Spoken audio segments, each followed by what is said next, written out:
Hello ব্রিয়স, আসসালামু আলাইকুম। সবাই কেমন আছেন? আশা করি ভালো আছেন। তো একটি বক্তা অনেক ভাইরাল হয়ে গেছে সামনে থেকে ওহাবি হয়ে। তো তাকে বলতে চাই আব্বাসী হুজুরও চলে গেছিল থেকে ওহাবি হয়ে। তখন সে গদ্দি পেল না, সম্মান পেল না, আবার ফিরে আসলো নিজের রাস্তায়।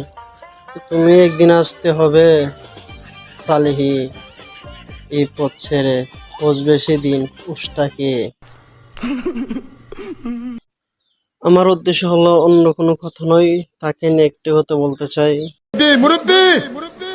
তো নতুন করে তবা কাটলে, নতুন করে মুসলমান হলে তার বউ তালাক হয়ে, তো তাদের মুখ থেকে শুনেছি, আলেম ওলামার মুখ থেকে শুনেছি যে বউ তালাক হয়ে যায়, বউ বাতিল।